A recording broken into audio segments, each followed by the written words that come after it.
How many of you are very, very new to Vedanta?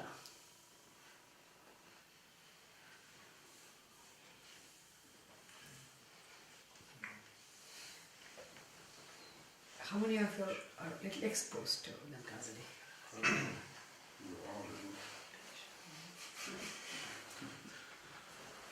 All exposed to Vedanta teaching.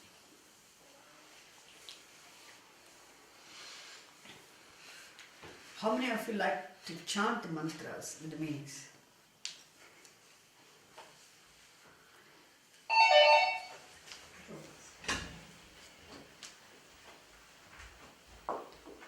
How many of you like to chant mantras? 1, 2, 3, 4, 5, 6, 7, 8, 9, 10. Of course, all of you like.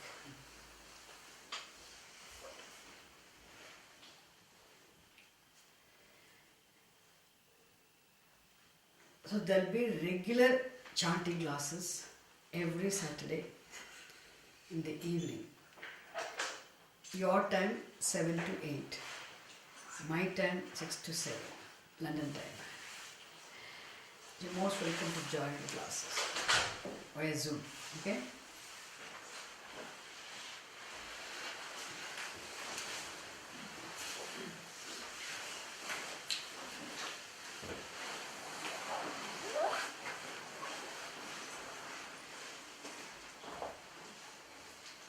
Are you comfortable?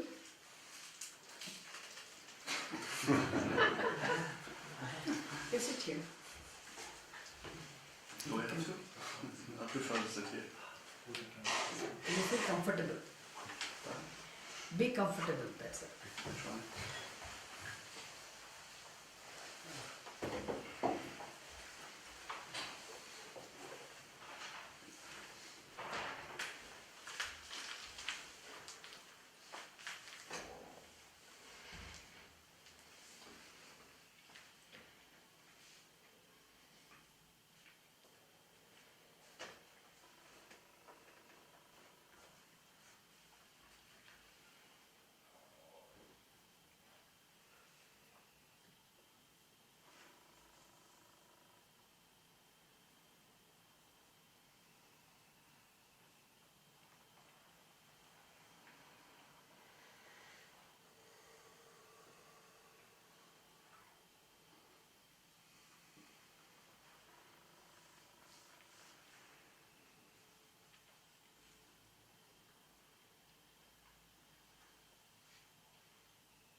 Om Hari Om Tat Sat Shri Gurubhyo Namaha Hari Om Om Shri Mahaganapataye Namaha Om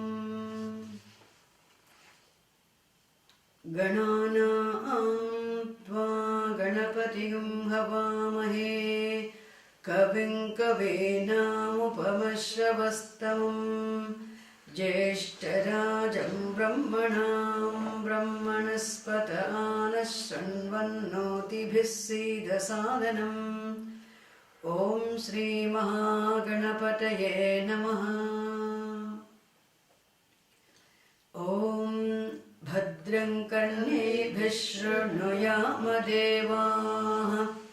भद्रं पश्येमाक्षभिर्यजत्राः स्थिरैरङ्गैस्तुष्टुवागुंसस्तनूभिः व्यशेमदेवहितं यदायुः स्वस्ति न इन्द्रो वृद्धश्रवाः स्वस्ति नः पूषा विश्ववेदाः स्वस्ति नस्तार्क्ष्यो अरिष्टनेमिः स्वस्ति no बृहस्पतिर्दधातु ॐ शान्ति शान्ति शान्तिः.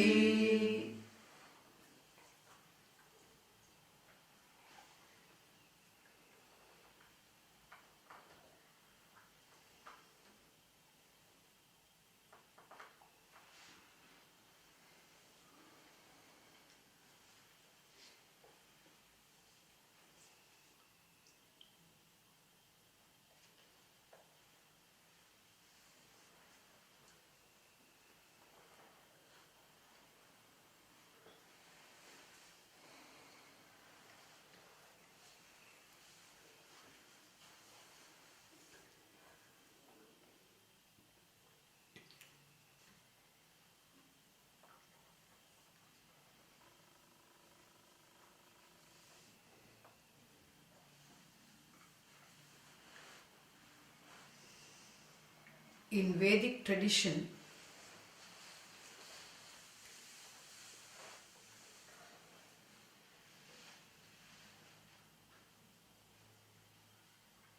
we always begin anything and everything with a prayer.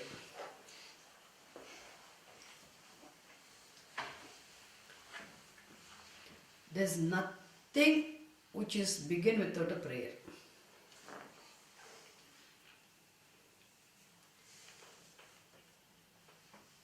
You know why? The prayer in the beginning of an event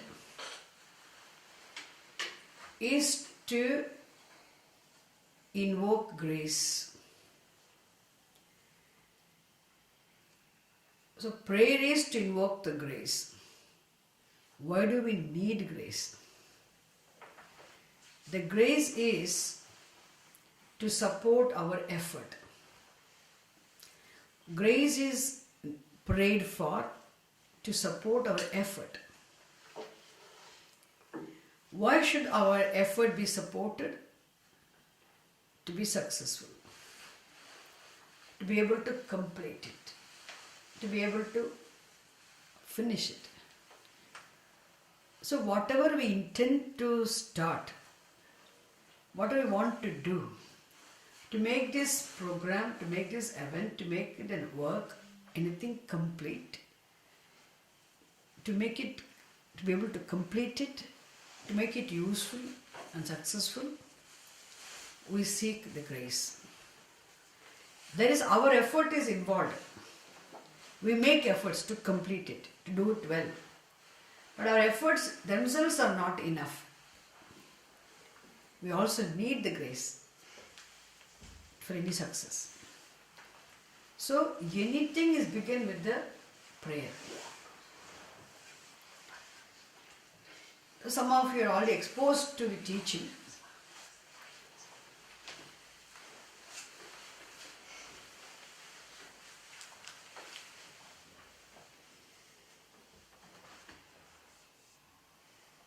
So even the study of the Vedanta,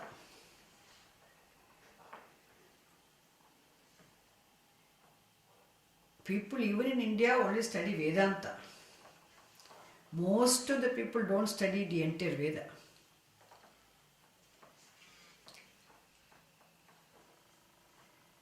Even in studying the Vedanta,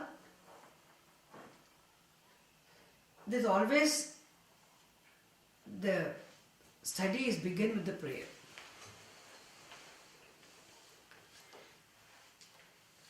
But here the prayer is in the form of a peace invocation. A peace invocation otherwise called Shanti Pathaha. Shanti Pathaha. Shanti Mantraha. I taught this morning Shanti Patha. I also explained this morning. For every Veda, we have a Shanti Pathaha. Even though all the mantras are together as one Veda, Veda is only one text. But they are later on classified and they were divided into 4 as Rig, Yajus, Sama, Atharvana. Even though people say there are 4 Vedas, originally Veda is 1.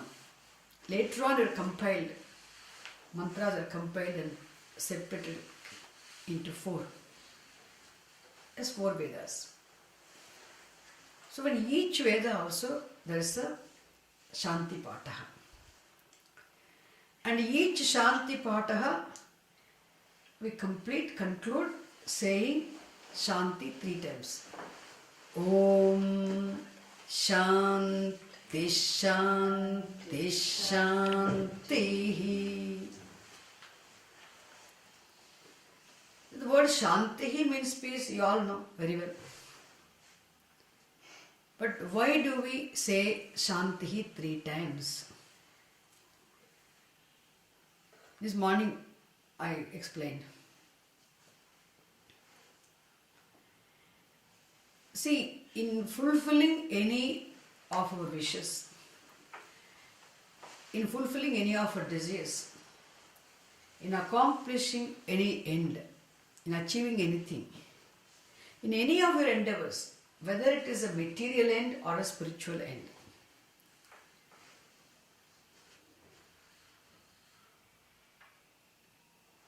both the ends are important. The material ends are for here, for living this life. The life is lived for accomplishing the spiritual end. For accomplishing anything, you have to make efforts, you have to do things. It means your efforts must be there. You have to make your own efforts. So you make your efforts. So to the best of your ability, to the best of your knowledge, you make all possible efforts to be successful, to be able to complete, to achieve what you want to achieve. Of course, your efforts must be there on your part. Without our efforts, nothing can be achieved. Our efforts must be definitely there. But our efforts themselves are not enough. Our efforts need to be supported by grace also. We also need grace. So efforts with the grace alone can be successful, can result in the achievement, accomplishment, result in success. So we seek the grace. Because anything you want to achieve, when you make efforts, naturally you can plan out and you can work out your plan, you can do things, but things won't happen always the way you expect them to happen. There will be a lot of obstacles. Different forms of obstacles will be there. So there will be delay in achieving what you want to achieve, or sometimes you may feel frustrated and may give up half the way. You may not be able to complete it. Therefore, whatever we begin, we have to overcome the obstacles, hurdles, and we have to complete it, achieve it. In achievement there is joy. Therefore, and to overcome the obstacles, until to become successful, we tap grace. I said this morning, it is in Vedic tradition, a thorough analysis has been made how to know what these obstacles are. So they've analyzed thoroughly and found out there are only 3 sources of obstacles. There's no 4th source of obstacle. You are yourself a source of obstacle, or anybody, anything other than yourself is a source of obstacle, and the natural calamities, crisis can be source of obstacle. An obstacle is that it is pain. It's not a joy. It's not pleasant. That's why the pain is the pain scorches like of heat. Therefore, pain is also known by the word tapaha. So we say, when you are the source of obstacle, then the pain caused by such an obstacle is adhyatmika tapaha. If anybody else other than yourself is a source of obstacle, the pain is called adi bhautika tapaha. If natural calamities with the source of obstacles, it is called adi daivika tapaha. So there's a tapatrayam, pain caused by obstacles arising from 3 different sources. Pain caused by obstacles arising from 3 different sources is called tapatrayam. We can take it for granted there's no 4th source of obstacle. And to eliminate all these obstacles arising from all these 3 different sources, to ward off those obstacles, to be relieved of the pain caused by the obstacles, we always begin the class with a peace invocation called Shanti Pataha, and which ends with this expression Om Shanti Shanti Shantihi. We quickly do one Shanti Pata, then we'll stop and do some class. There's a very simple, common, very popular Shanti Pata from Krishna Yajurveda. You all must be knowing already. Om.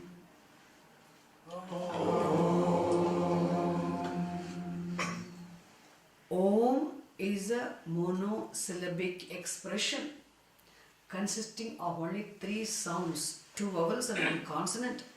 Therefore, the utterance of Omkara should not take more than 3 units of time. Om.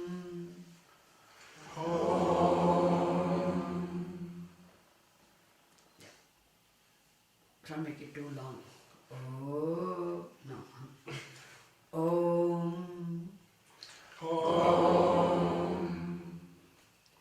Can tell anybody why Om should not be prolonged. When you utter, the utterance of Omkara should take only 3 units of time. Why? Because there are only 3 sounds. 2 vowels, 1 consonant. Labial consonant. 3 sounds. Each sound needs only 1 unit of time. Therefore, Om. Om. Om. Sahana vavatu. Sahana vavatu. Sahana vavatu. Sahana vavatu. Sahana vavatu. Sahana vavatu. Sahanau bhunaktu. Sahanau bhunaktu. Sahanau bhunaktu. Sahanau bhunaktu. Sahanau bhunaktu. Sahanau bhunaktu. Bhunaktu. Bhunaktu. Sahanau bhunaktu. Sahanau bhunaktu. Sahanau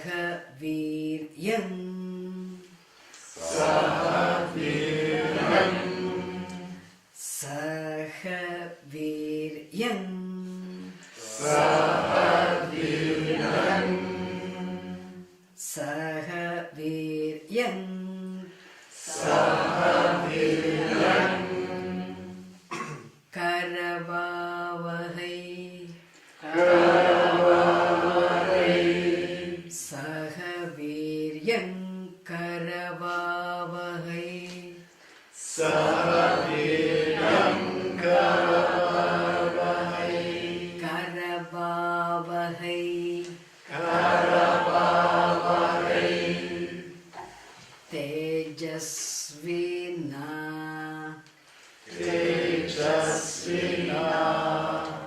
Tejasvinava Tejasvinavadhita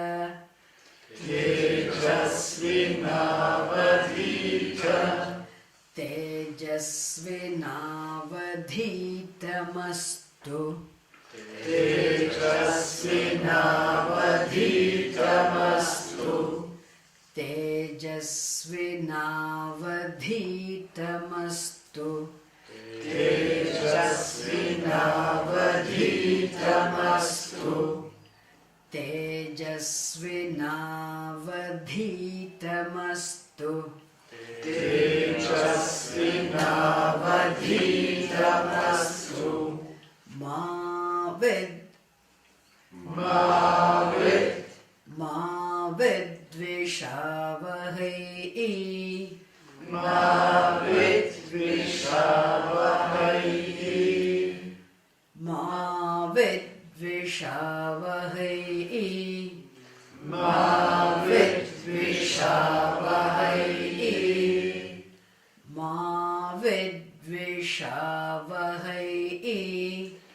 Mavedvishavahai Om Shanti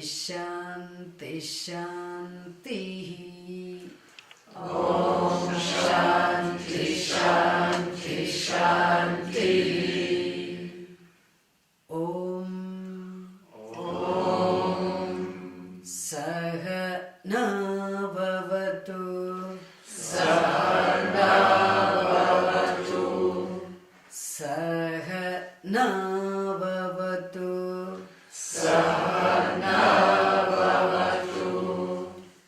It should sound like chanting. Is it? Germany sounds like the chanting from a Vedic school. Perfect. Om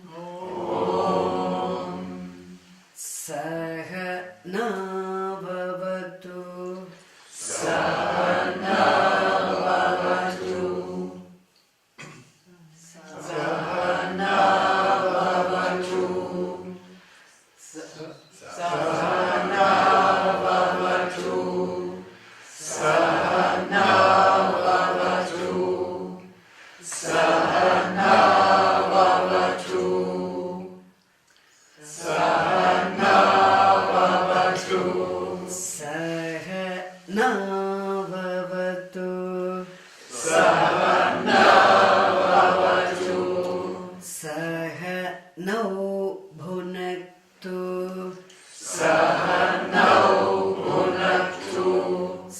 Sahanau Bhunaktu Sahanau Bhunaktu Sahaviryam Karavavahai Sahaviryam Karavavahai Karavavahai Sahaviryam Karavavahai Sahaviryam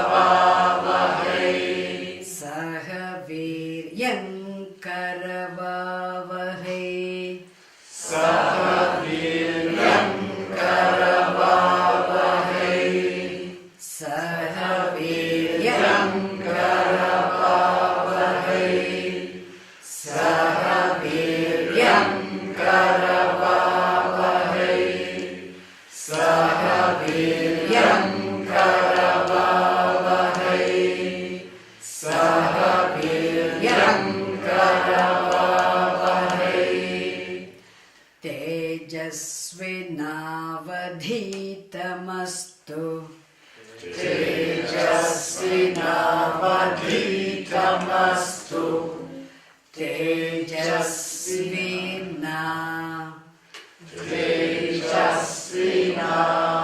Tejasvinava Tejasvinavadhi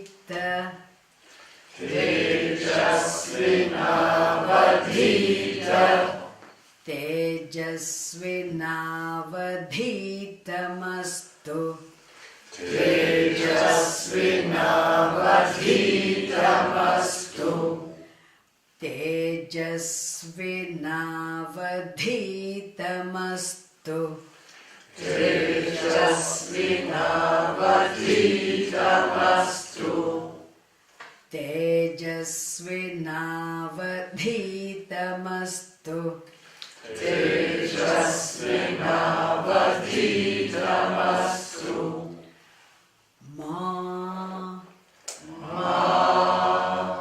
Ma Mavid Mavid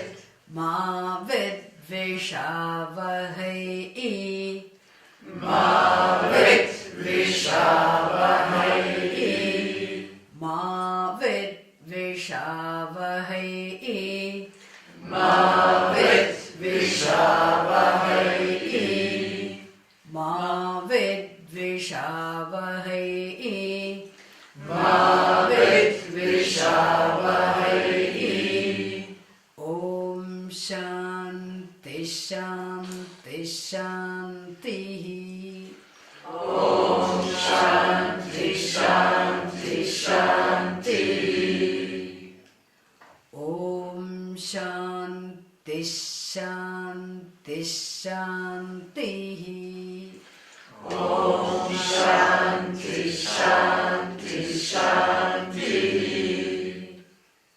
Good.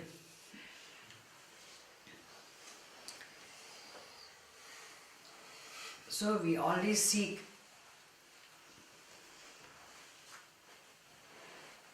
may all the obstacles arising from all these three different sources be eliminated. Thereby, may I be able to accomplish whatever I want to accomplish.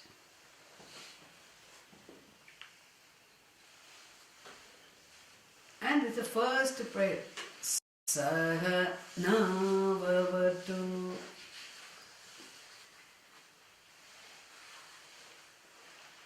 Because all of you are here, that's why I wanted to start with this Shanti Pataha. Very popular, well known, everybody knows here.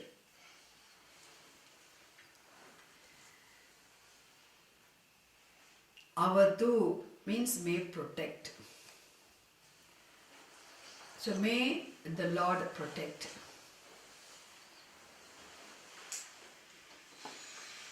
Us. Now means us. Us means what? All of us. All of us means what? May the Lord protect the teacher and the taught. May the Lord protect all of us here. All the students and the teacher. Sahanau avatu. Sahanau bhunaktu. May the Lord, again, bhunaktu also means may the Lord protect all of us, nourish all of us together. Bhunaktu. So, avatu bhunaktu. In these two words, we seek Bhagavan's grace for relative protection and absolute protection.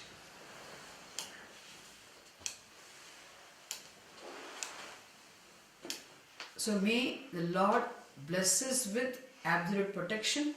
May the Lord bless us with relative protection also. May all of us be protected absolutely. May all of us be protected relatively also.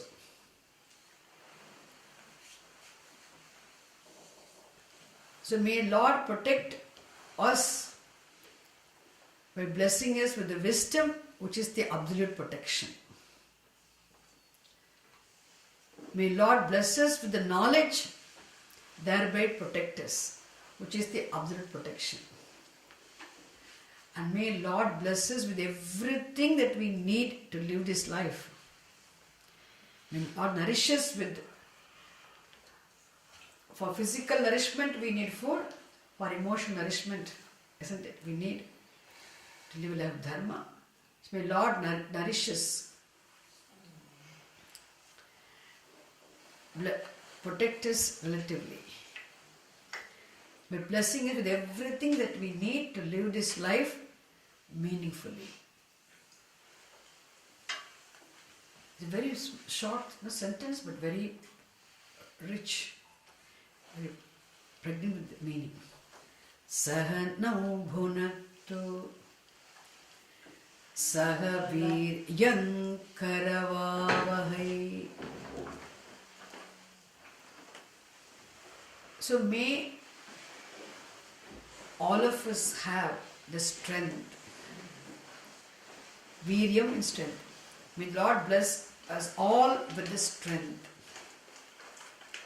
Saha viryam karavavahai tejasvinavadhitamastu.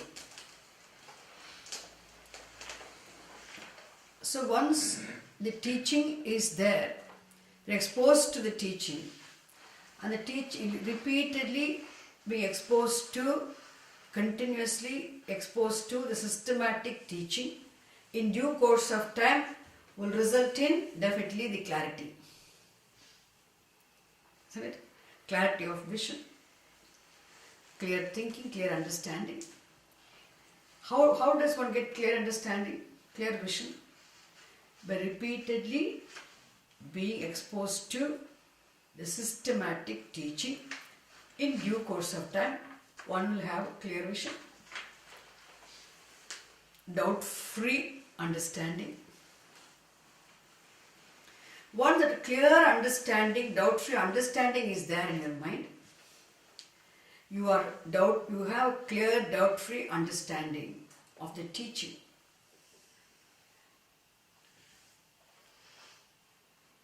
Then you will be free from all the wrong thinking, all the wrong notions.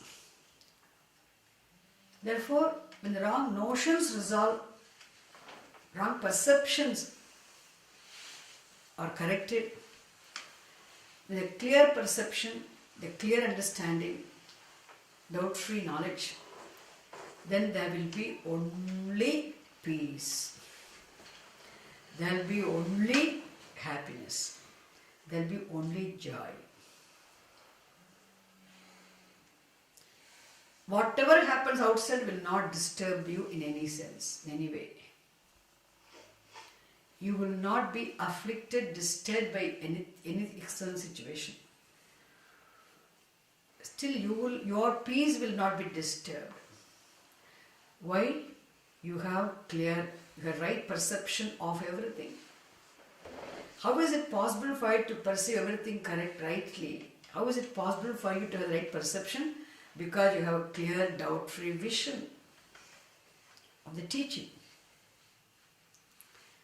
And once you have clear, therefore, when there is a non-disturbable peace, the joy is there because of clear vision, because of the right perception, and naturally there will be that inner leisure, what you have inside will get expressed in the form of some external glow on your face. So any wise person is supposed to have that. Even in India, the children who are given to this discipline of learning Veda, they have that. Some sort of a glow, the luster, people, which is an expression of the inner leisure, the peace one has because of the right perception of situations and the clear vision of the teaching. And the one who is in that luster, the glow, is called Tejas. Tejas. Say? Tejas. See, fire also means Tejas. But here Tejas means light. Tejas means brilliance.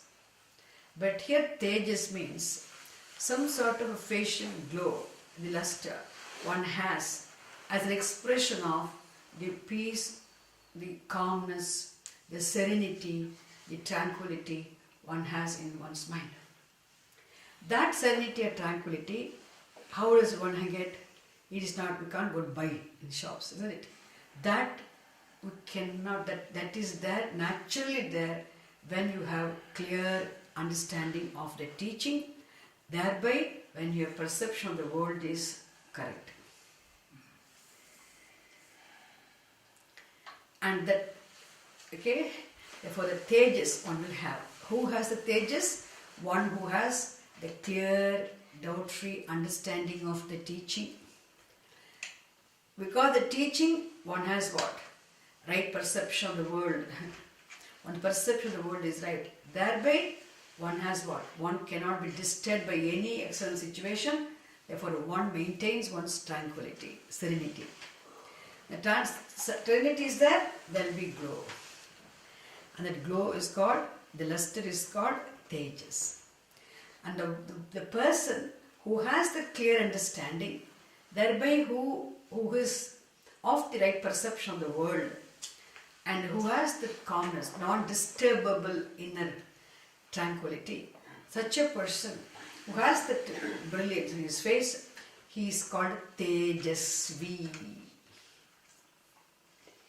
One who has Tejas is Tejasvi.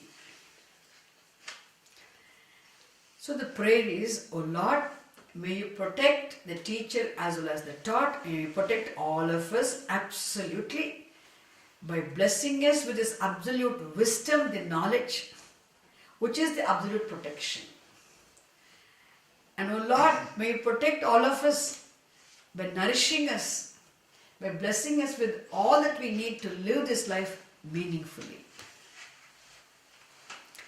By enabling us have this wisdom. Then, and may, O Lord, may you bless us all with the strength. May all of us be endowed with the strength.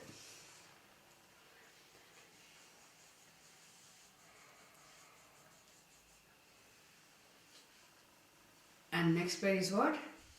Here, until this sentence, we pray for both teacher and the taught. And now this sentence is mainly for the student. Tejasvi means the one who is endowed with this Tejas.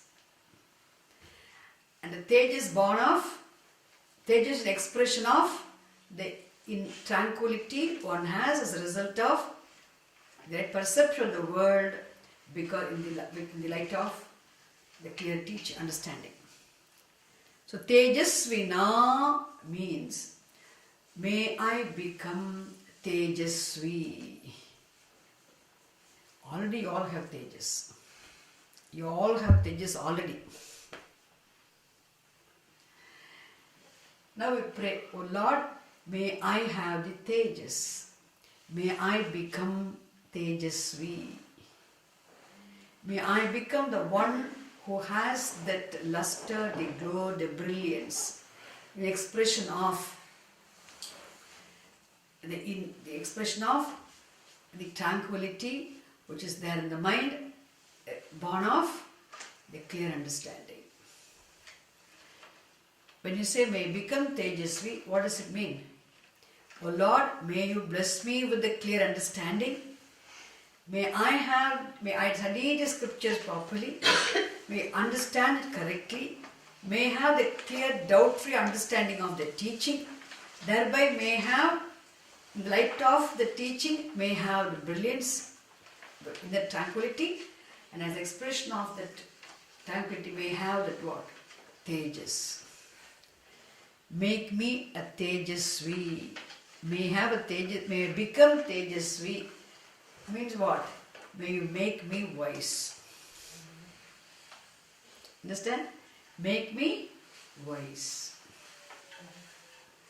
If you are wise, there will be Tejas. If there is Tejas, you are Tejasvi. So Tejasvina means may I become Tejasvi. Got it?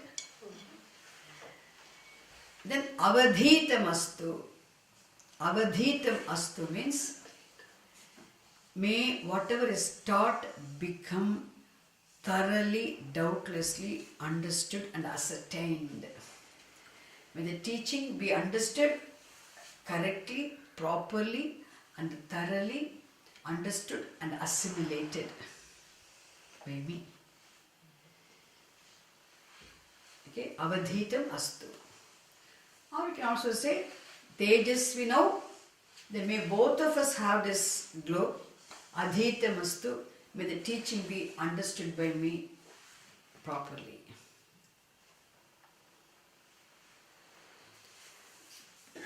Tejasvinavadhitam, Tejasvina avadhitam, Tejasvinavadhitamastu.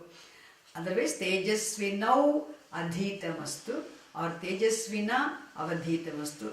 Both are correct. Okay. Tejasvinavadhitamastu.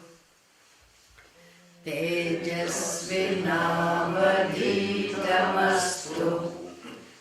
Ma vidvishavahai. Ma vidvishavahai. Ma vidvishavahai. Ma vidvishavahai. The very important prayer, the last sentence. Ma vidvishavahai. Vidvishavahai means may we hate. Ma vidvishavahai, may we not hate each other. May we not have any hatred towards each other. Why should a teacher have any hatred towards the student? Why should the student have hatred towards the teacher? So what is the meaning? The meaning is, may we not hate each other, may we not have any hatred towards each other means, please understand, may we not have any communication gap between us. May we not have any communication gap between us. What does it mean?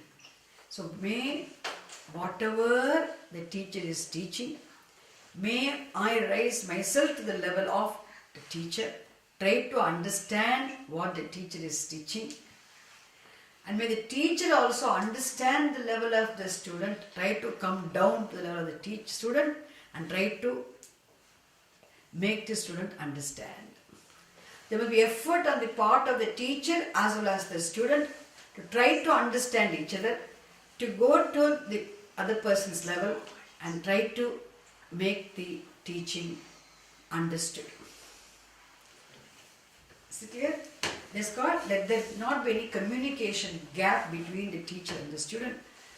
That's what is meant by saying Ma vidvishavahai. Which means may teacher and the taught student, may we both have very good understanding, that let there not be any communication gap, there not be any friction between us, let there be lubricated, isn't it? The good relationship. In the sense, may we have good understanding of each other.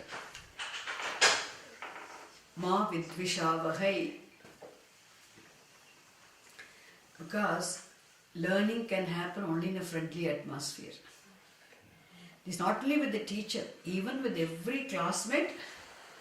Most important thing is what? May we not have any communication gap between any other whom we associate with. May all of us understand all of us properly. May I understand every one of you, and may every one of you understand me.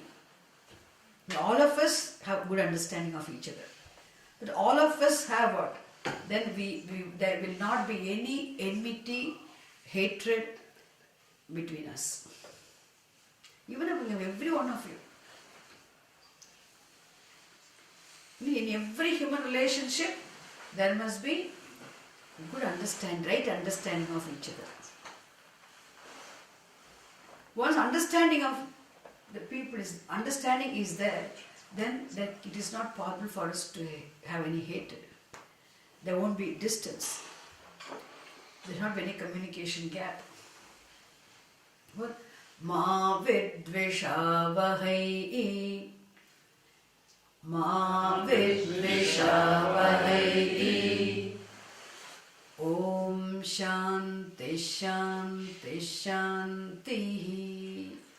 Om Shanti Shanti Shanti. Om Sahana Bhavatu. Sahana Bhavatu. Sahana Bhunaktu. Sahana Bhunaktu. Sahana Bhunaktu. Sahana Bhunaktu. Sahaviryam Karavavahai. Sahaviryam Karavavahai. Tejasvinavadhitamastu. Tejasvinavadhitamastu. Ma vidvishavahai.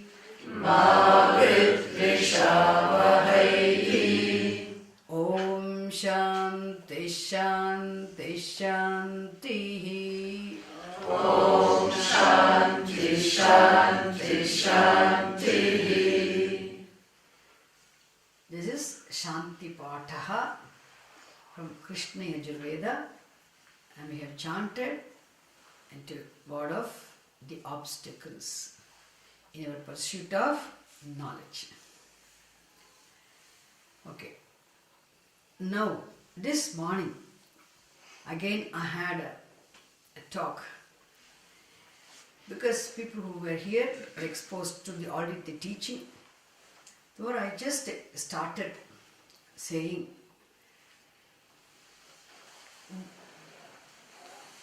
how any Vedanta teacher begins the teaching.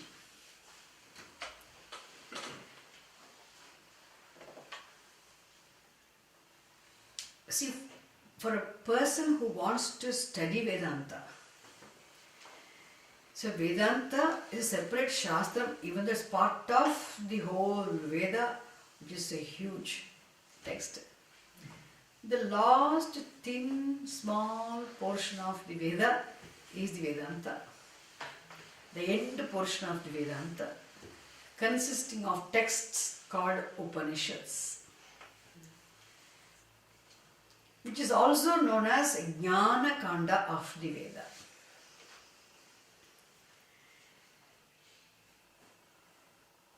So, you know, the Veda has three portions, three parts, as Karma Kandaha, Upasana Kandaha and Jnana Kandaha. Three parts are there. Of them, the first two parts form the Karma, Upasana, Kandas, form the voluminous portion of the Veda. The small, thin portion of the Veda is called Jnana Kandaha, which is also called end portion of the Veda. They were known as Veda Anta Shastram. Shastra means scripture. I'll tell you that also. The scripture at the end portion of the Veda. End portion of the scripture called Veda. It's called Vedanta Shastram, which is Jnana Kandaha, which consists of the texts called Upanishads. And the very word Upanishad itself means knowledge of the reality. If you ask me, what does the word Upanishad mean? Jnana Kandaha, the portion of the Veda dealing with the knowledge of the truth, the reality, concept of Lord, Dharma, etc. You can say this is the knowledge. Therefore, it's called Jnana Kanda. Jnana means knowledge. End portion is what called Vedanta Shastra. So, what does the word Upanishad mean? All the three words mean the same. You can say, I study Upanishad. You can say, I study Vedanta. You can say, I carry Jnana Kanda of the Veda. Three words mean the same. So, Upanishad itself means knowledge of the reality.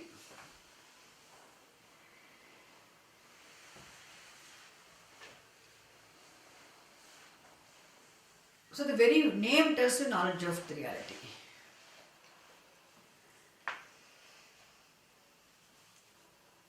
So, what do we study Upanishad for? For the knowledge of the reality. So, who can study Vedanta? Who can study Upanishads? Anybody who wants to go and study Vedanta can study Vedanta? No. One who knows the purpose. What am I going to gain by studying the Upanishad? How am I going to benefit from the study of the Upanishads? What is the purpose of studying the Upanishads?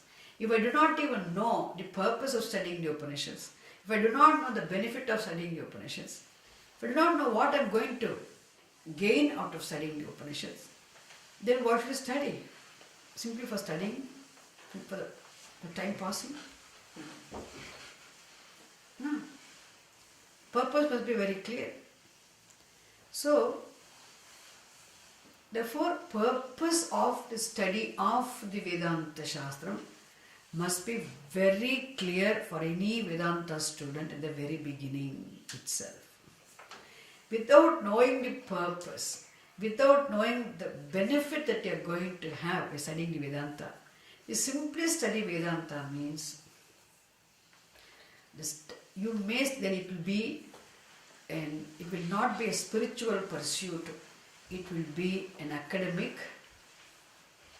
pursuit.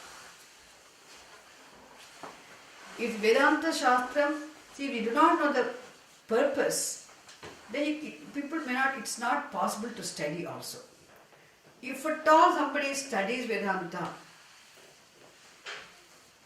without knowing the purpose very clearly, then it will be an academic pursuit, it will not be a spiritual pursuit. And it will be an intellectual exercise, it will not be a spiritual pursuit. So when does Vedanta study become a spiritual pursuit? When does it become a mere academic pursuit or intellectual exercise?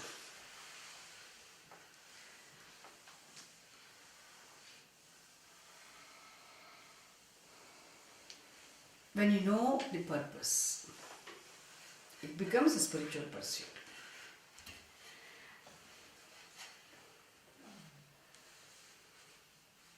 So, Vedanta Upanishad is a pramana grantaha. Pramanam. Pramanam in Sanskrit language means authentic, valid means of knowledge of the truth. Pramanam means of knowledge. Your eyes are the means of knowledge of the object called light.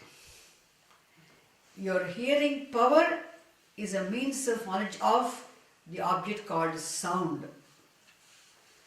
isn't it?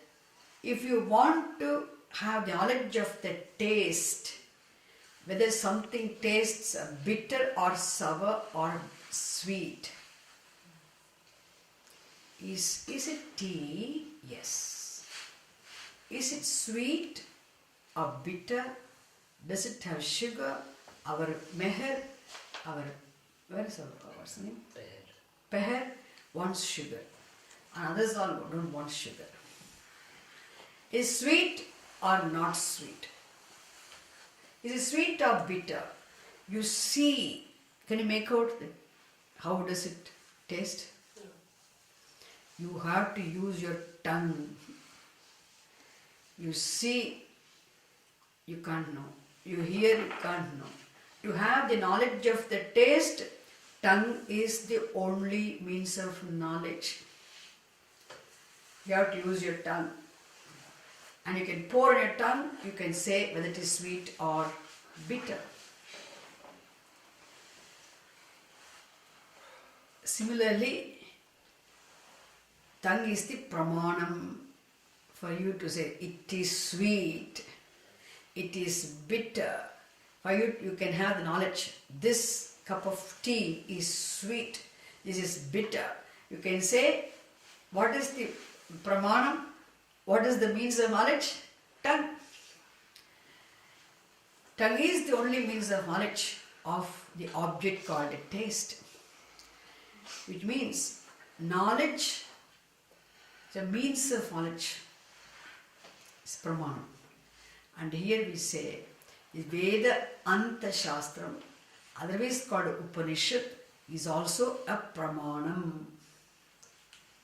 It means a means of knowledge. But it's a means of knowledge of what? What is that I can know?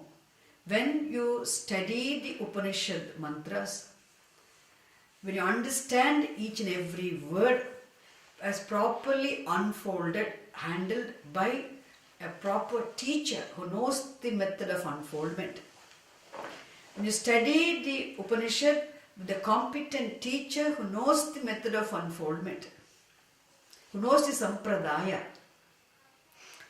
When the words are properly unfolded, are handled correctly, you also have the knowledge. Studying the Upanishad is what? Making use of the pramana, Upanishad. When you study, it should result in what? Knowledge. When you make use of your eyes, open your eyes, make use of it, you have knowledge of the object called light and the forms which shine in the light. When you make use of your ears, you have knowledge of the sound.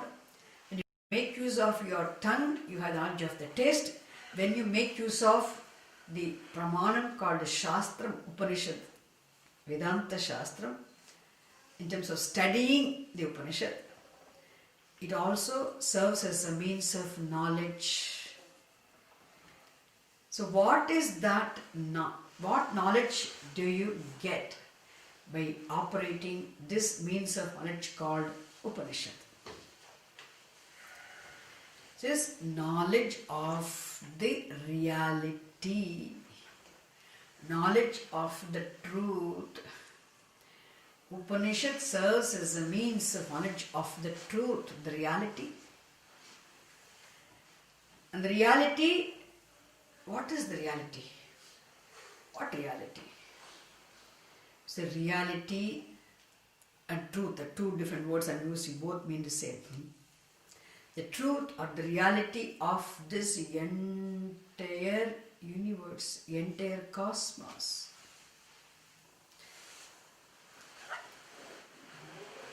It means, what is reality? Reality of the universe means what? The reality of the universe means that without which universe cannot exist. Something called the world, something called the cosmos, something called the universe cannot exist at all. That without which the universe cannot exist at all is the reality of the universe. Is the truth of the universe.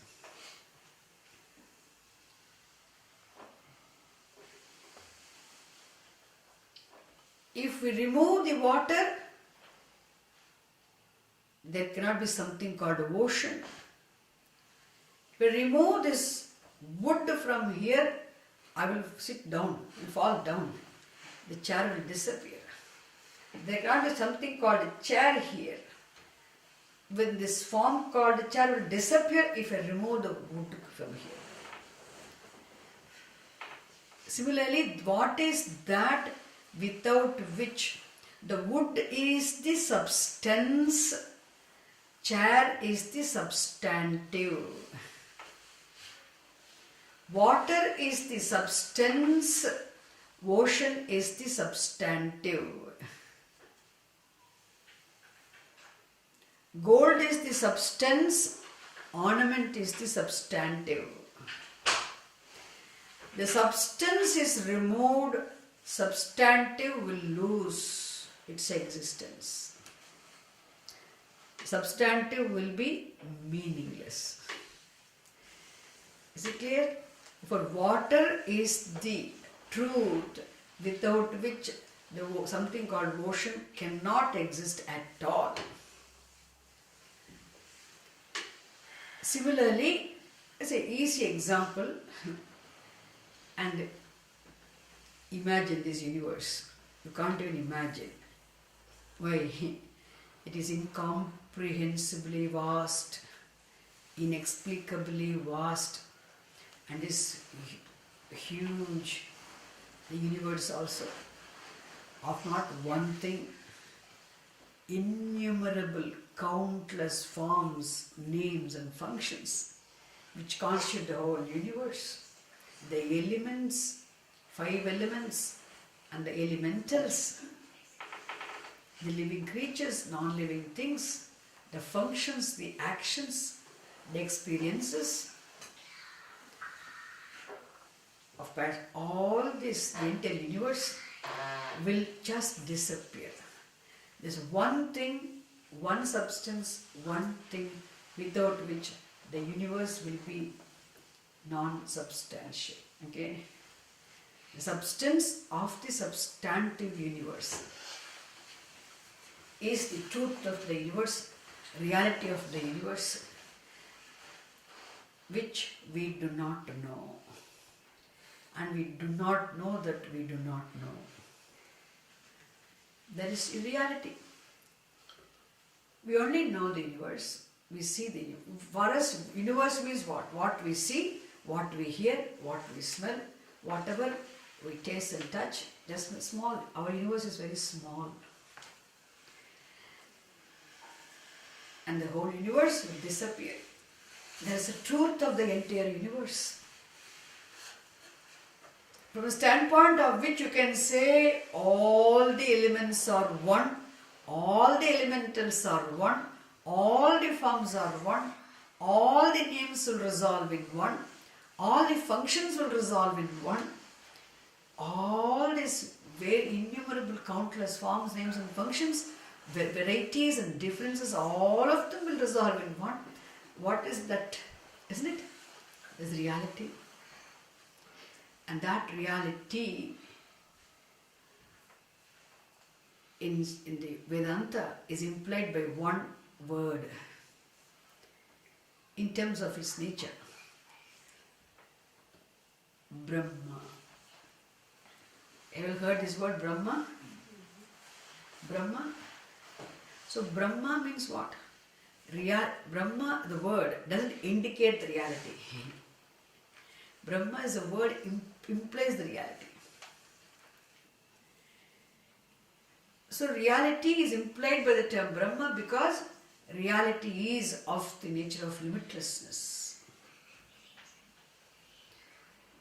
How is that reality? We want to know how that reality look. How does it look? Where is it? What is it? How is it? We do not know.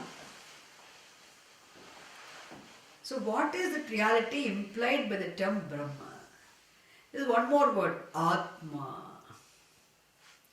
The reality is implied by another word, Atma and Brahma. Why is it implied by the word Atma? Because it is all pervasive. pervasive. Tell me, that with reference to ocean, if we say water is the truth, where is water in the ocean? Which part of ocean is not pervaded by the water? Which wave is not pervaded by the water? Water being the truth of the ocean, being all pervasive is the nature. Water need not make any special effort to pervade the entire ocean. Being the reality itself is enough. What? It is pervasive. Doesn't need to make effort. Water need not make efforts. So effortlessly, just by its presence, water pervades the entire ocean. Similarly, reality, just by its mere presence, being the reality, the truth of all the elements and elementals in the entire cosmos, it in and through pervades and permeates the entire ocean, the entire universe. Therefore, reality is also implied by the term Atma in terms of its nature of all pervasiveness. Atma means that which pervades, that which is of the nature of all pervasiveness. Pervasiveness. Apnoti sarvamiti Atma. Is it clear? Which means already the word Atma tells you. There is no word to indicate reality. Mic indicates. Specs, word indicates. Dress indicates. Plant, flower, leaf. Every word indicates its corresponding object. Brahma doesn't indicate anything. Okay? It only implies the reality in terms of its nature of all pervasiveness. The word Atma implies. Now similarly, one more we have to say, this reality which we do not know now, the reality of the entire cosmos, the one thing in which the entire cosmos exists, which alone, because of the presence of which this whole universe is possible, it enjoys existence now. That reality is of the nature of limitlessness. Limitlessness means what? We say it is time-wise limitless, which means there's never a time reality is not. There's never a time reality is not. Always there is reality.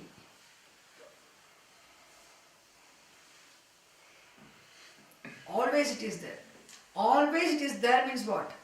There's never a time it is not there means even when the time is not, it is there. Therefore, it is time-wise limitless. It never goes, never comes, never disappears. Okay? And it is all pervasive, therefore it is spatially also limitless. There is no space, no place where it is not, therefore it is spatially also limitless. And there is no object which is not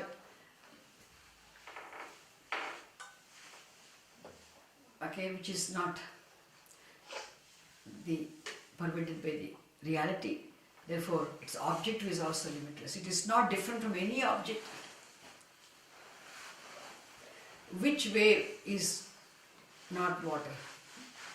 Similarly, every object here is the reality. Therefore, its object is also limitless. Please remember this. Time-wise limitless, spatially limitless, object-wise limitless. The reality. We don't understand. We do not know what that is, how it is, we have to understand. Whole study is for that only. Now I am just telling you why this reality of the whole universe is implied by the term Brahma, because of its nature of limitlessness.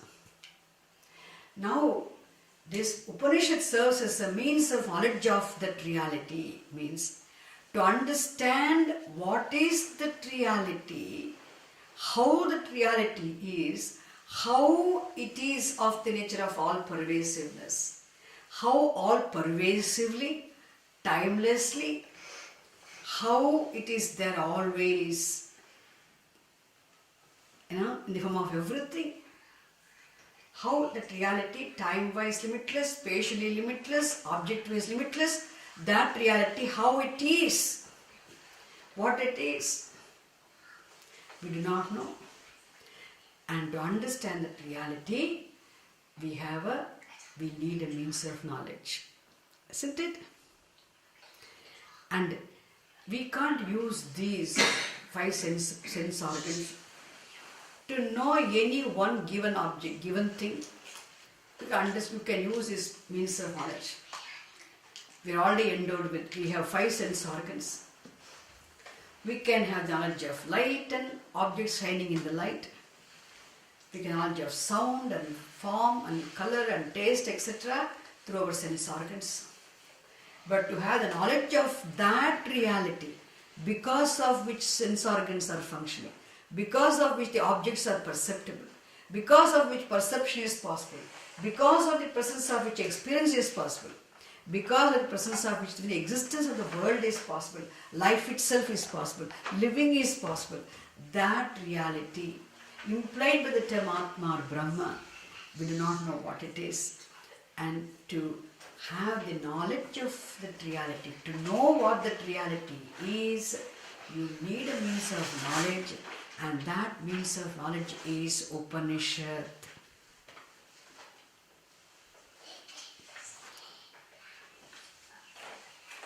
Okay, it's Upanishad.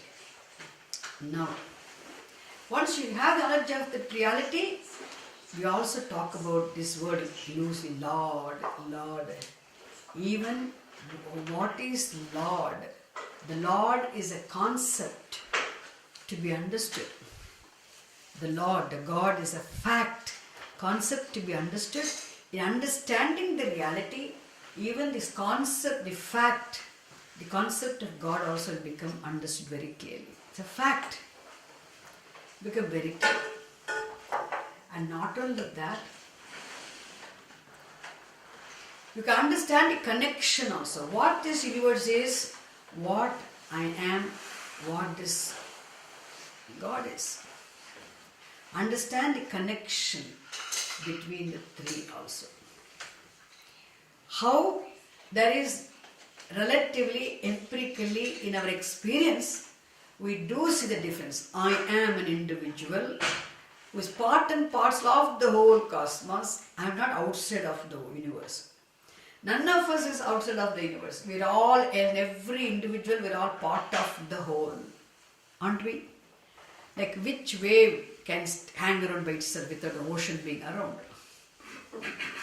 Every wave is there as part of the ocean. Similarly, every one of us is here as part of the whole cosmos. We are not outside of the cosmos. Therefore, when you say the truth of the entire ocean is water, means the same water is truth of every wave also. Why? Because no wave is outside of the ocean. Similarly, the truth of the entire cosmos is the truth, must be the truth of every individual, every one of us also, because we are not outside of the universe. So, in understanding the truth, we understand what? Now, even the relatively, now we see I am an individual different from the world. I know the world is there, known to me. The known world is different from me, the knower. I am the knower, different from the world. I am an individual different from the total cosmos, total universe. I am a macrocosmic being, there is a huge macrocosmic universe. I am different from this total. This is how we see now.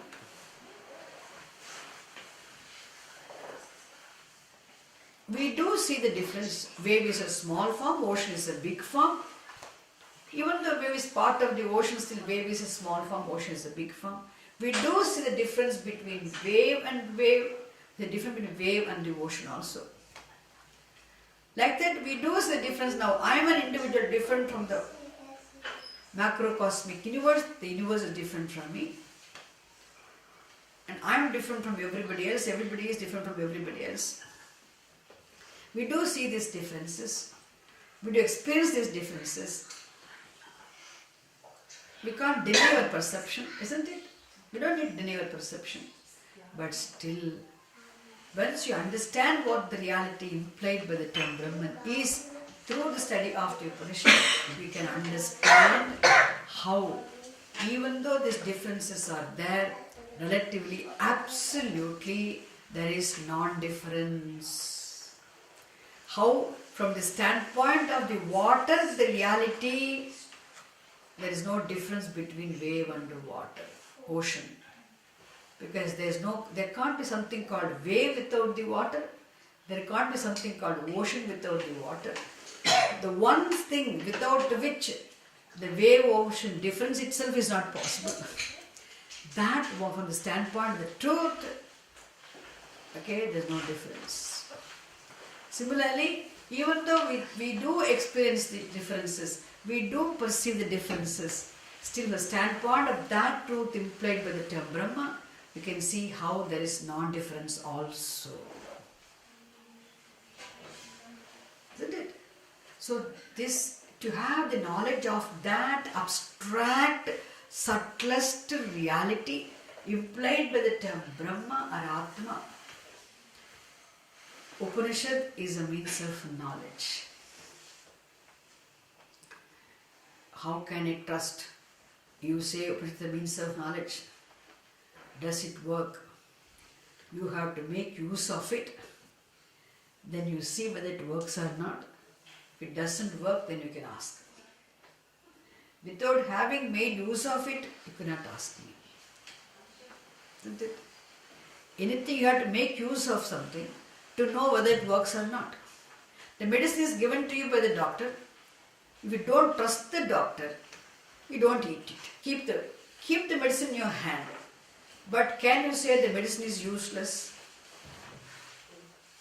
Can you say the medicine is very useful? Effective or not? Only when you make use of it. Put it in your mouth and drink water. See first what happens. Yeah, it works. Pain has gone. No, I took it. This didn't work. It's useless. To say anything, you must make use of it.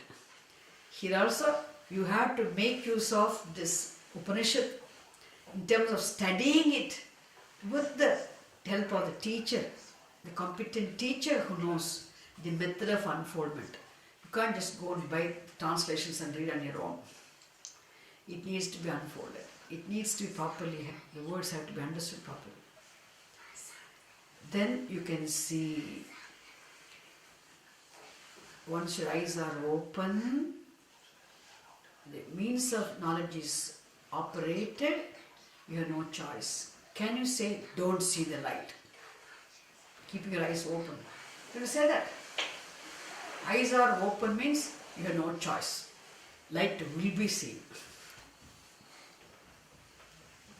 Is it clear? Similarly, once Upanishad called Pramanam is operated properly, in due course of time, you will definitely clearly see the reality. On the standpoint of the reality, you can also see the non-difference. You can, in spite of, without denying your perception of differences, you also see the non-difference. So, Upanishad is the means of knowledge of the truth.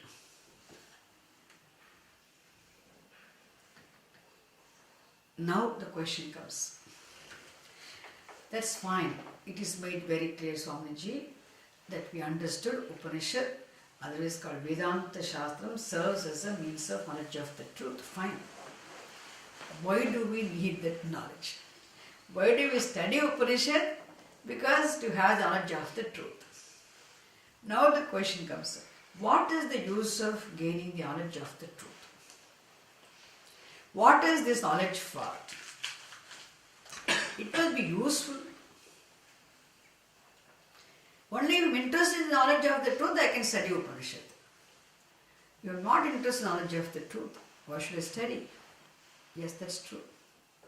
If you are not interested in knowledge, you cannot study, you need not study. But if you know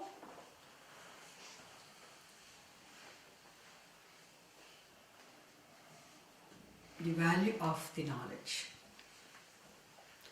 why do I need to know? Why do I need this knowledge?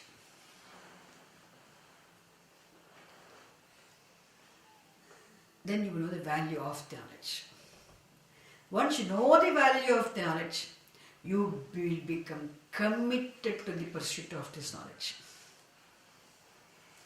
When you are committed to the pursuit of this knowledge, knowing the value of knowledge, then for this knowledge, you want to study Upanishad as a means of knowledge, then you are a spiritual person, then it becomes a spiritual pursuit. Study of the Upanishad is a spiritual pursuit.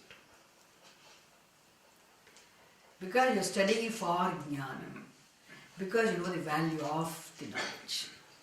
You are not casually, not a very serious person, means not serious person. But you know the value of knowledge. Now, okay, what is the purpose? What is our knowledge for? And this is where, again, the scripture tells you.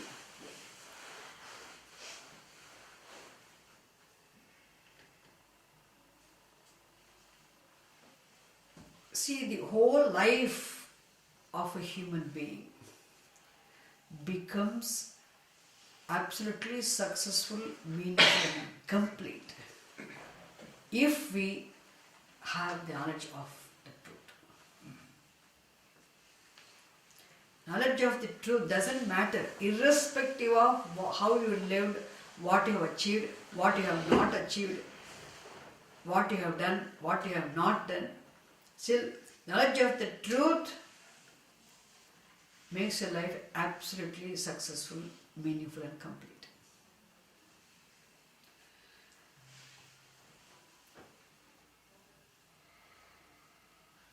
How do you say, on what basis do you say the life becomes absolutely successful, meaningful, and complete if you have knowledge of the truth? Because only in the wake of the knowledge of this truth, you discover happiness. You discover fullness. You discover absolute peace.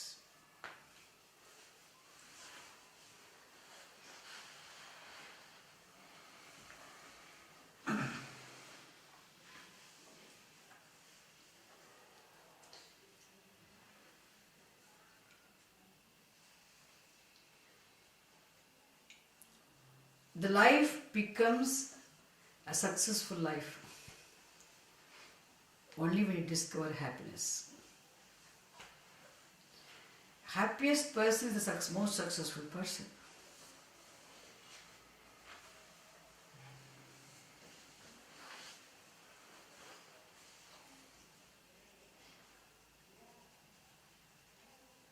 How do I discover happiness? When I know what the reality is, what's the connection between knowledge of the truth and happiness? In fact, knowledge of the truth itself is knowledge of what happiness is. Knowledge of the reality is knowledge of what happiness is. Which means reality and happiness are not two different things. Reality and happiness are not two different things. Oh.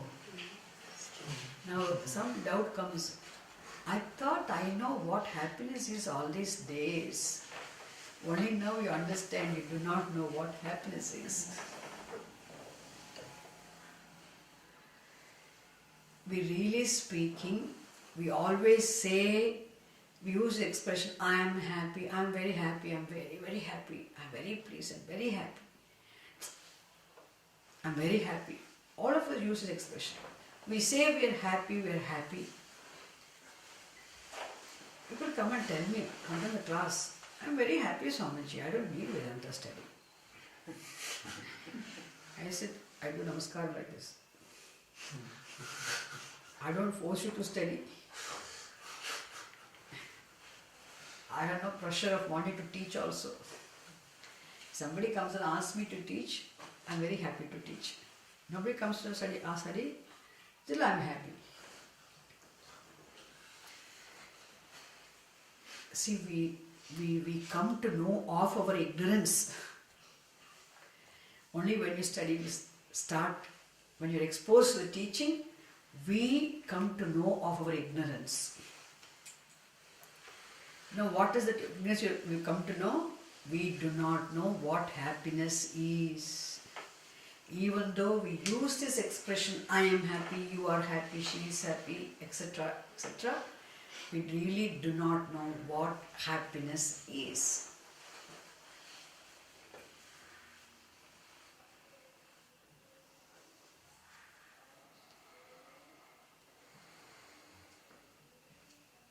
Now the secret is, there is something called unhappiness. Nobody can deny this. Either the unhappiness or not. Put up your hands, there is no unhappiness at all in my life. Come on, put up your hands. There is no sorrow at all in my life. So, if you know what happiness is, then unhappiness will disappear. There's something called unhappiness which is there because we do not know what happiness is. Unhappiness is because of ignorance of what happiness is. If we know what happiness is, unhappiness will go. Why there is unhappiness? Because you do not know what happiness is. Oh, if I know how to know what happiness is? If you want to know what happiness is, know what reality is. Why? What is the connection between reality and happiness? Happiness is not something to be attained to go and hug. Oh, I got happiness. I found it. I won't let anybody take. Happiness is not something to be attained, grabbed. Happiness is the nature of the reality. Happiness is the nature of the reality. Reality is not happy, okay? Reality is happiness. Happiness is reality. Reality is of the nature of happiness.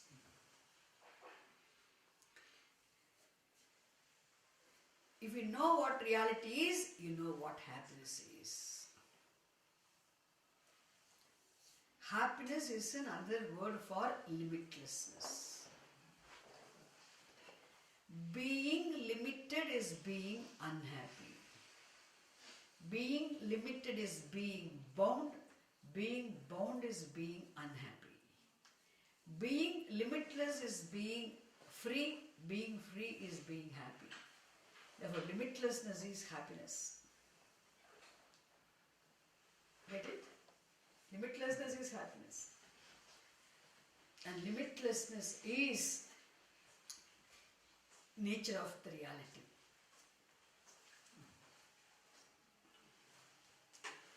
Nature of reality, what do you mean by that? You cannot separate. Nature means which you cannot separate. Now I say here, being brilliant, brilliance is the nature of the light. Can you separate light from illumination from the light? Illumination is the nature of the light. Can you separate? Can you separate heat from the fire? What is heat? Heat is inseparable intrinsic property of the fire. Being hot is the nature of the fire. Being brilliant is the nature of the fire. Can you separate light from the fire and push the fire away? Why fire is hot? Why fire is brilliant? Why fire is effulgent? If being effulgent is its nature. So effulgence is the nature of the fire. Heat is the nature of the fire. Isn't it? Inseparable, what is inseparable, intrinsic is the nature. Similarly, being limitless. Limitlessness is the nature of the reality. Fullness is the nature of the reality. Therefore, happiness is another word for that. Happiness is the nature of the reality. Let me give you another example. With reference to ocean, we understood reality is water. Isn't it? Are you tired now? It goes above the head, it will feel bored or tired. Huh? Hot? Will hot? Want the window to be open? Yeah, keep the window open. Did you turn heating on? Did you turn it off? We turned it up. You can turn this over. Thank God. Tell me, because Vedanta teaching, you know, it's a very subtle teaching and then you feel bored and tired and then you can't listen. It is not bhajan, you see. I can make us in bhajan. Okay. For me it's okay. For that also, I think she is doing some more. So, für mich gerne. Aber I think we turn the heating off. yes, yes, it is off. Oh, it's frozen. Okay, we'll all have some tea quickly, okay? Let me give a small break for you. So here, let me tell you, so I'm bringing you in a different way. As I usually teach you, is different. Because, see, this example will be easy for you to understand. When I say, with reference to ocean, what is the reality? Very present now, isn't it? The reality and the truth of the ocean is water. And the water being the truth of the ocean, reality of the ocean, tell me, what effort should water make to fill the ocean? What effort should water make to fill the ocean? No effort is required. Why is water full of ocean? Why does water fill the ocean? Being the very reality of the ocean, being full is the nature of the water. That is how water can be. So being full, make it a noun, fullness. So with reference to ocean, water, the reality is of the nature of fullness. Is it clear now? Are you following? It's okay?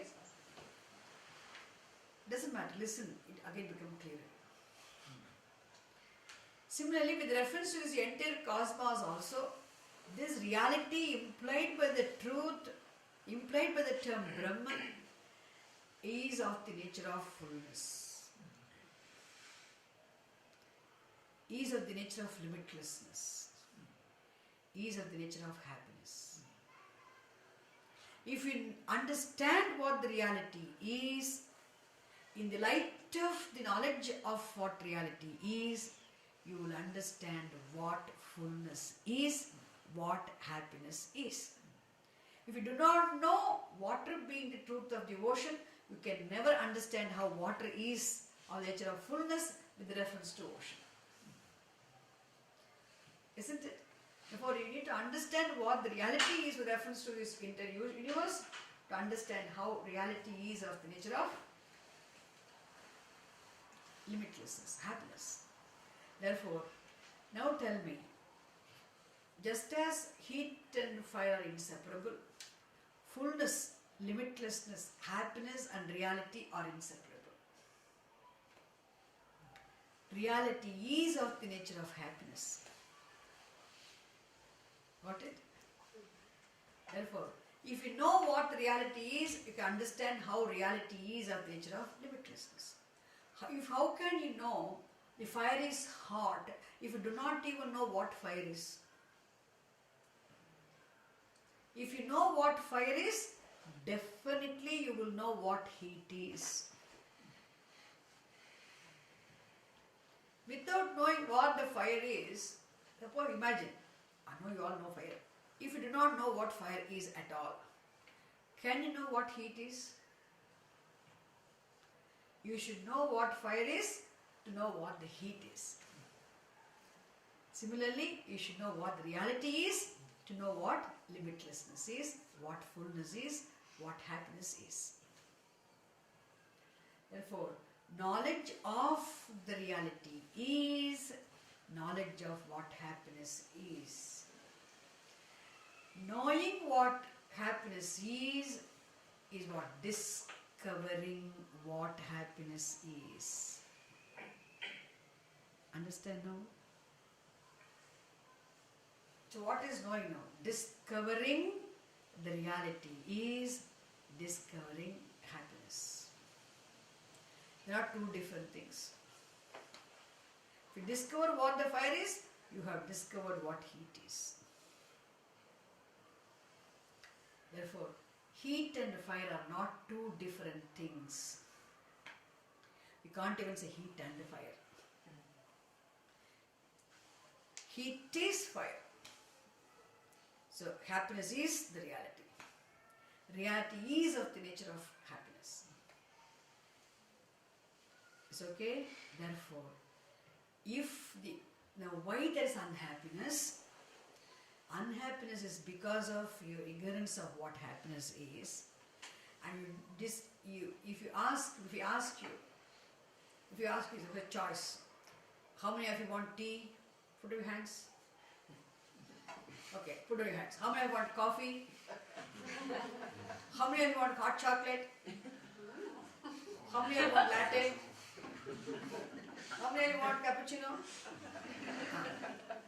See, this is a chart. Okay, we'll get to everybody. If we ask you, you have choice, isn't it? How many of you want unhappiness? Sorrow? Oh my God, not one person too. For latte, there are some hands. For cappuccino, some hands. Hot chocolate, some hands. Tea, many hands. Sugar-full tea, sugar-free. For everything, there is a choice. Unhappiness. How many of you want happiness? Happiness? You want what? 2 hands. Now, why I'm asking you like this? There's no choice. Okay? All of us choicelessly want happiness. When do you want to be happy? When do you want happiness? Only in the morning 5 to 8? When? Always. Okay? Where do you want happiness? Only at home or in the office? On the roadside when you're driving? Always. Everywhere. Who do you want to be happy with? Only with your wife and children? Or only with your friends? Everybody. Therefore, please understand, being happy always, being happy everywhere, being happy with everybody is equal to happiness. Therefore, if we want that happiness, okay, and we cannot attain that happiness. Our unhappiness is because of our ignorance of what happiness is. If we discover what happiness is, then unhappiness will disappear. Therefore, now you can say happiness is our ultimate, absolute, choiceless end. Isn't it true or not? What do you want to live your life for? What do you want to do your work? What do you want to earn your money for? What do you want to travel for? What do you want to have a house for? What do you want to have marriage for? What do you want to have children for? What do you want to have friends for? Why do you want friends? Why do you want house? Why do you want home? Why do you want family? Why do you want friends?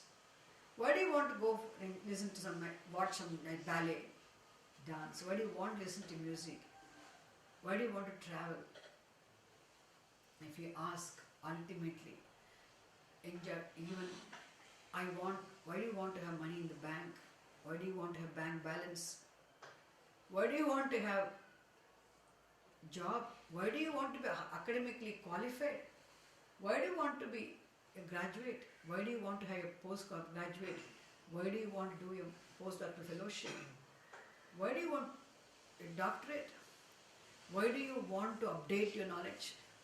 Why do you want to be competent in society? Why do you want to earn money? Why do you want to have everything? You want to live your life. Ultimately, what do you want in life? Happiness. So through all your pursuits, through all your activities, through all the enjoyment of pleasures, through all that you are doing, what you are ultimately always, knowingly or unknowingly, what you are searching for is freedom from unhappiness. You are searching for happiness only. Understand? Therefore, happiness is the absolute end, ultimate end, ultimate goal. Through all your goals, through all your achievements, what you are ultimately searching for is this happiness. Your happiness is the ultimate, absolute, choiceless end. No choice. You can choose to live in Germany or go to Amsterdam or come back or go to a choice. You can choose to live in any place you want to live. This choice over place. It's okay, or shall I close it? Is it cold or? It's okay. If you feel cold, we can close it. Okay? What I want to say here is, happiness is, please understand this right now here. Whether I don't know how much I'm going to teach you, how much you're going to study with me, but I can go back with all happily, no way. I have made one thing very, very, very clear to you, that happiness is an ultimate, absolute, common, human, universal, choiceless goal of all the human beings.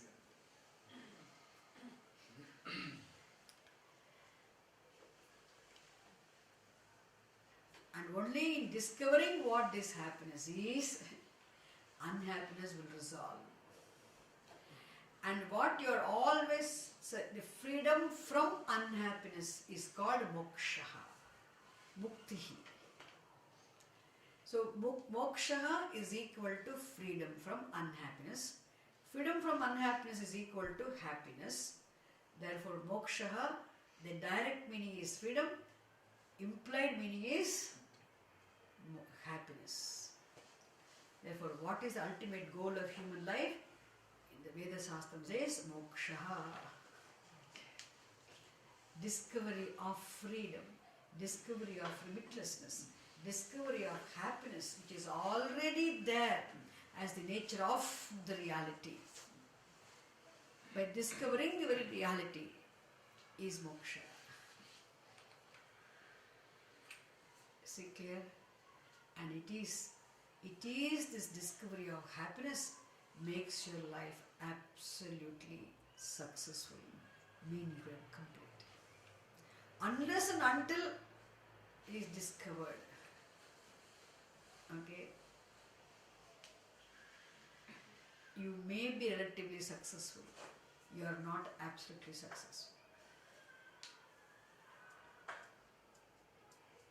One can be relatively failure also. There's no absolute failure, okay? Failure is always relative. Other than this knowledge, any success also is relative.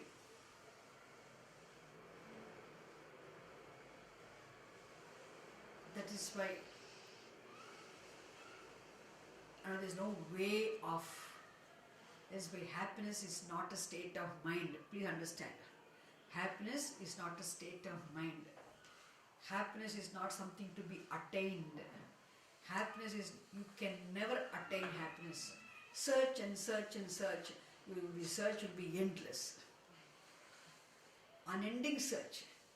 No way, because happiness is the very nature of the reality. For discovery of the reality is discovery of what happiness is. Therefore, knowledge of the truth, now you know the value of what happiness is. Who wants to be an absolute success failure? What makes the life absolutely successful? Okay? Therefore, even if you don't want to say, no, I don't want to discover happiness, I don't want to discover anything, let me live my life. Even if you say that, you have no choice. You will be driven by your own mind. Unless and until you discover, you will be chased again and again. You will be driven, you will be chased to discover it through everything else. You will stop your search, you will stop slogging only when you discover it. That is why I say it's a choiceless end. You have to understand the meaning of the word choiceless, okay? To know how it's a choiceless end. Therefore, now I understand the value of happiness, value of the moksha. Knowledge of the truth is knowledge of what happiness is. Knowledge of what happiness is attainment of discovery of happiness, which is freedom from unhappiness, which is moksha, which is the absolute, ultimate, choiceless, common human end. Therefore, I know the value of knowledge of the truth. Once you know the value of the knowledge of the truth, and nobody can stop you. Should I come and tell, please study, please. Your parents must have told you when you were young. Exam. In India they do. Okay, I don't know whether you do it here or not. In India, parents will tell, exam, go and study, do this, do that. They will be troubled. All the time parents will be telling the children, study, do this, do that. I don't know whether in this country you do it or not. Parents always tell children. Because they tell you, because you don't know the value. See, you're not very serious. They know the value of it. They tell you. You need guidance. Somebody has to tell you all the time. Sometimes you feel bored. Sometimes you don't like to be told all the time. But still they'll do it. And here, nobody is going to tell you, come on, study Upanishad, have knowledge of the truth, discover happiness. Nobody is going to tell you. If you are, because of your punya, you're exposed to the teaching, and you discover this fact, oh my God, Upanishad is the means of knowledge of the reality, and in knowing which happiness becomes discovered, and discovery of which makes my life absolutely successful and meaningful and complete. I know the value of knowledge of the truth, therefore I want to know. And when you discover this desire for knowledge, knowing the value of knowledge, when can you have desire for knowledge? Only when you know the value of the knowledge. When you discover desire for knowledge of the truth, then you are a spiritual person. I want to know the truth. When you say you are a real devotee. Bhagavad Gita, and Bhagavad Gita Krishna says, one who wants to know the truth is called a Jignasu Bhakta, a real devotee. One who wants to know the truth is the one who wants to understand the God, understand who the Lord is. And he's a real devotee, he's a spiritual person, and you become committed to the pursuit of knowledge. Nobody needs to tell you go and study. Why? You become responsible. You know the value of what you're doing. And you will commit to the pursuit of knowledge, and you start operating the pramanam, the means of knowledge, in terms of studying this Shastra. Understand? Therefore, one who knows the connection between. So, moksha, the freedom from unhappiness. Otherwise called happiness is the goal, absolute end of a human mind, because only discovering fullness, discovering happiness as the very nature of the reality, the search on the part of the human mind will come to an end. That is when you can rest.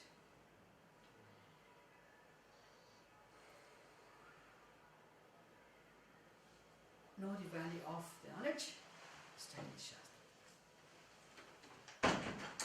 What is it for? Now, next question is,